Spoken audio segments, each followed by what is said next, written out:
Welcome to Opal TV. Today I'm in Switzerland together with Anne Simon. She's the Chief Executive Officer of AIFM, Swiss representative. Switzerland has been historically a very important location for alternative asset managers and hedge funds to go to and raise assets. In fact, it's estimated that until before the credit crisis, about 1/3 of all hedge fund assets were actually allocated out of Switzerland. Now, this has changed with the credit crisis, and I'm curious to hear from Anne now, what's the situation right now in Switzerland regarding hedge funds and hedge fund allocations?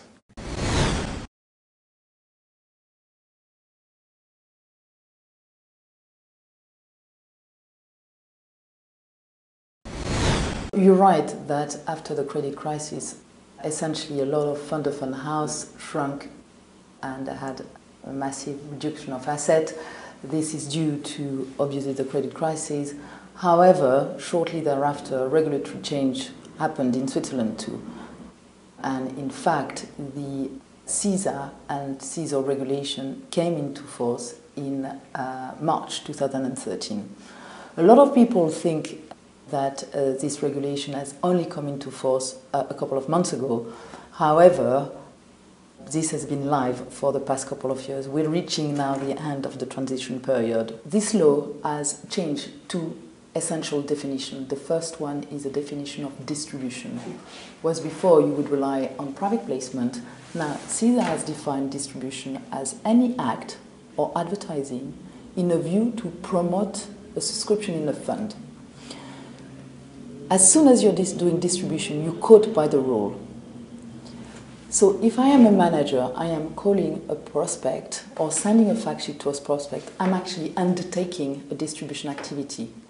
And I would not be able to say that I am relying on reverse solicitation because I am giving information to someone. So someone who would want to rely on reverse solicitation will have to show a trail of evidence that he hasn't sent anything or sought any solicitation for the investor to come to them.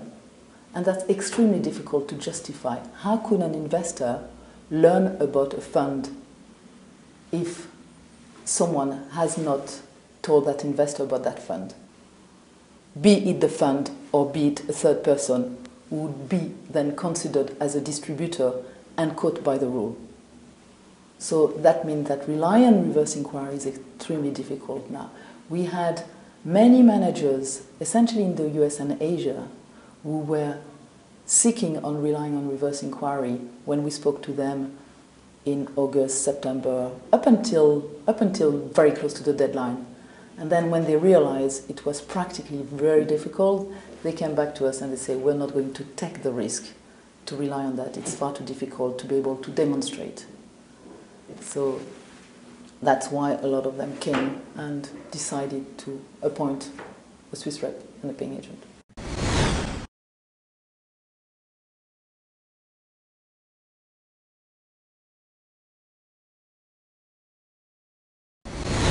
The second definition that has changed with this regulation is the definition of qualified investor. In the past, you had professional investor and retail investor. Now, what FINMA has done, they've added a new layer of investor type. There's a regulated qualified investor, and those are the FINMA regulated entities. So they're FINMA regulated bank, FINMA regulated asset manager, FINMA regulated insurance. The second layer, unregulated qualified investor, now comprises pension funds, family offices, high net worth independent individual, and independent wealth manager. And then you have a third category, which is the unregulated investor, which are the retail investor. And our CISA regulation, the part we're dealing with, does not apply to the unregulated investor.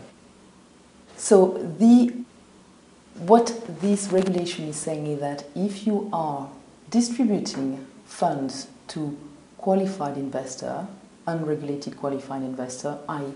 pension fund, family office, high net worth individual, and independent wealth manager, you must appoint a Swiss representative and a local paying agent, which has to be a bank.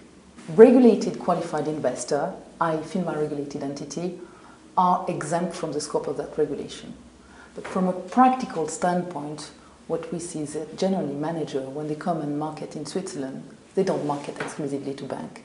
They market to the whole range of investor, essentially on the institutional investor range. So that's what in practice, if a manager wants to carry on undertaking its distribution activity in Switzerland, there's very little choice but to appoint a Swiss rep and a paying agent. What has changed? The CISA regulation. CISA regulation is globally a law which is regulating the distribution activity of funds in Switzerland, of local funds and of foreign funds.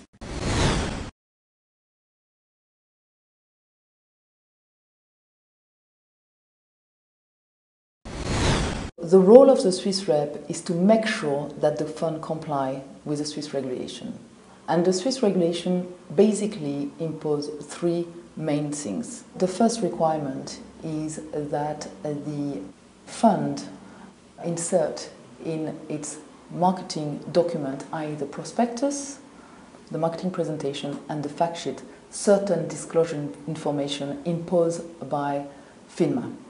Those are the FAMA disclosure requirements. So that would require an amendment to the documentation of the fund. Having said that, there's no need to restructure the fund. We generally advise our client to add a wrapper and we hand over to them the actual language required to be inserted. Part of this language is factual, i.e. with your Swiss rep, with your paying agent, where the documents are available to investor, the jurisdiction of the fund. The other part, which is reflecting the transparency guideline of FAMA, are a bit more complex. Those are relevant in the case of a fund paying either retrocession to distributor or rebate to investor. And then we advise our client how to incorporate those language and the actual relevant language with respect of each situation of our client. So that is the first requirement, the disclosure requirement. The second one is respect to the actual distribution. Who is actually distributing the fund? Most of our clients are distributing their own fund. It's the same entity. The management company is acting as a promoter and acting as distributor. They need to enter into a distribution agreement. We have to make sure as Swiss rep that the entity undertaking distribution is duly authorized and duly supervised. SEC, UK, European jurisdiction are fine. However, Cayman fund, BVI fund would not qualify as distributor. Then again, we advise our client as to which is the actual entity which will qualify. The third thing is the actual role of the distributor. The distributor going forward will need to undertake a classification of their qualified investor.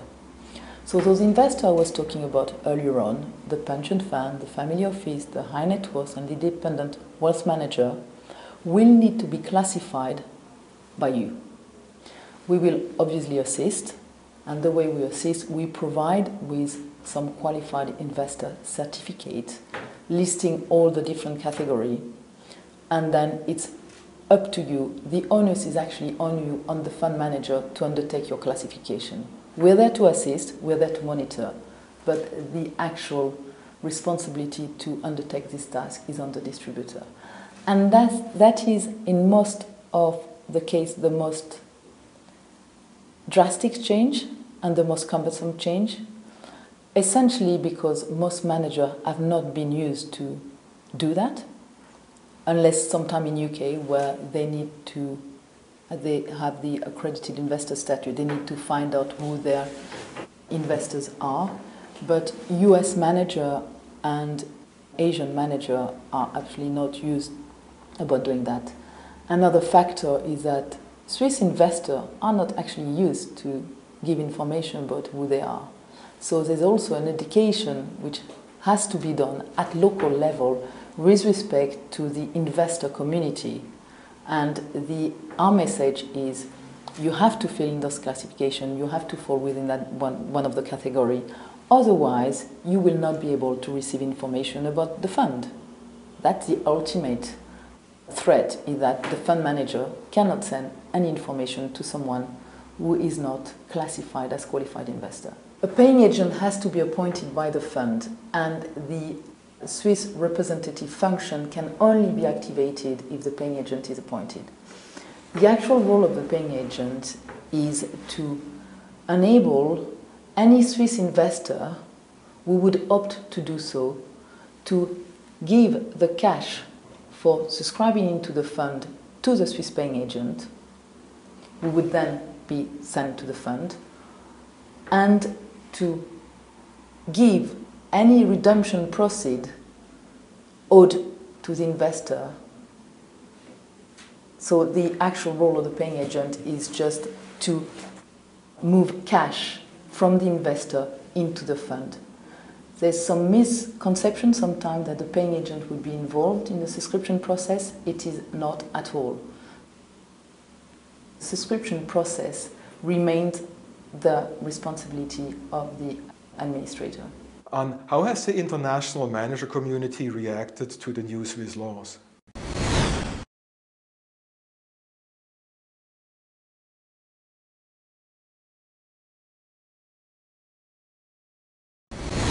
Well, I will start to say that they've reacted very late.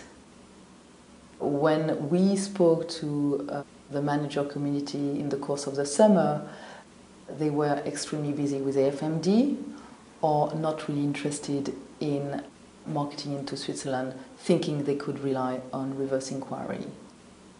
So we saw a lot of managers coming in January, February, March, and when they started to realize that the actual process of onboarding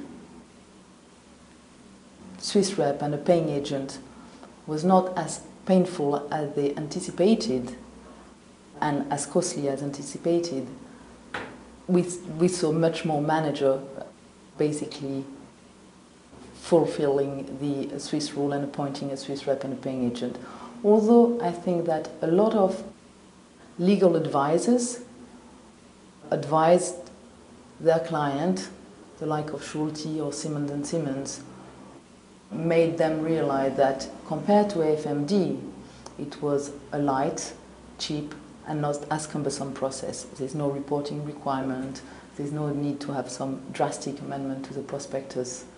So I think when I was talking with Greg, with my partner in charge of distribution, his belief is that there's about 1,000 managers who have actually, as of today, appointed a Swiss rep and a paying agent. I think it's a very interesting figure. I've heard a few months ago in a legal conference that AIFMD has only captured about maximum 600 managers. So if you compare, it's interesting to see that AIFMD, which has been live and has been required for quite some time, has attracted less managers than the CISA rule, which effectively people have become aware of, I would say, at the earliest in September 2014, and more realistically, January or February of this year. So please tell us more about yourself and how did you get started in this industry, and more about your team, please.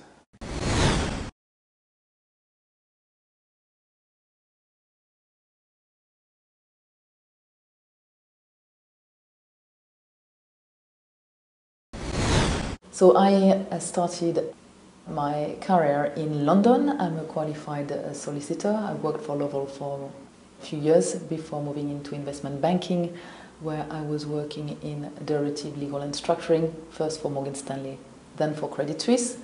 I then moved to Switzerland about 12 years ago and worked for EIM, the Fund of Fund House, as in-house counsel for about 3 years. Then moved to UBP, and at UBP I was in charge of business development up until 2010, when fund-of-fund business became a bit more difficult. And just prior to setting up ASR, I worked for a Swiss-based company asset management company, and I assisted them in becoming fully regulated under FINMA as an asset manager. So I spent the 2 years prior to setting up the business very involved with FINMA regulation and CISA regulation. When Greg reached to me about 2 years ago, I was very keen and very ready to start this venture.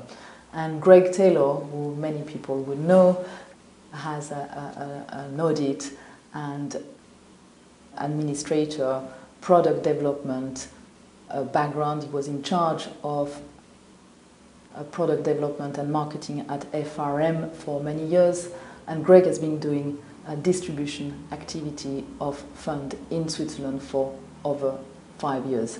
So he's extremely familiar with the distribution rule, the investor community. So basically, when we spoke 2 years ago, his distribution skill, my legal and compliance skill, were what we thought a perfect match to set up this company. So we actually started in 2014. We obtained our FINMA license in September 2014, and we started with 3 people. We now are 9 working within the company. We have a senior compliance officer who has more than 12 years of experience in large banks. We have someone dedicated to representing us in UK, someone dedicating to representing us towards private equity fund, and we have 3 individuals dedicated to due diligence and client maintenance. I would say that in terms of client, about 70% of our clients are hedge fund and 20% are private equity fund. And from the geographical standpoint, I think it's a 40% US, about 30% UK, and the rest of the world, Asia and Europe. That's important to stress that in our eye, representation is definitely a compliance function. We are there to assist our client to raise assets in compliance with the Swiss rule. We're there to give them the tools, the practical tools to enable them to maneuver in this environment in the easiest way. So our objective is to integrate the required procedure by CISA in their process in the easiest way. They should view us as a partner. My client is that I am your compliance arm in Switzerland. I'm here to tell you what you should do, what you shouldn't do, when the regulations are changing, how it's going to affect you. It's just a relationship of trust, and that's how we want to build our business. We don't want to become a Swiss rep business with 1,000 funds whom we don't know and we have no relationship with. We want to keep close to our client to be able to have ongoing conversation with respect to their situation.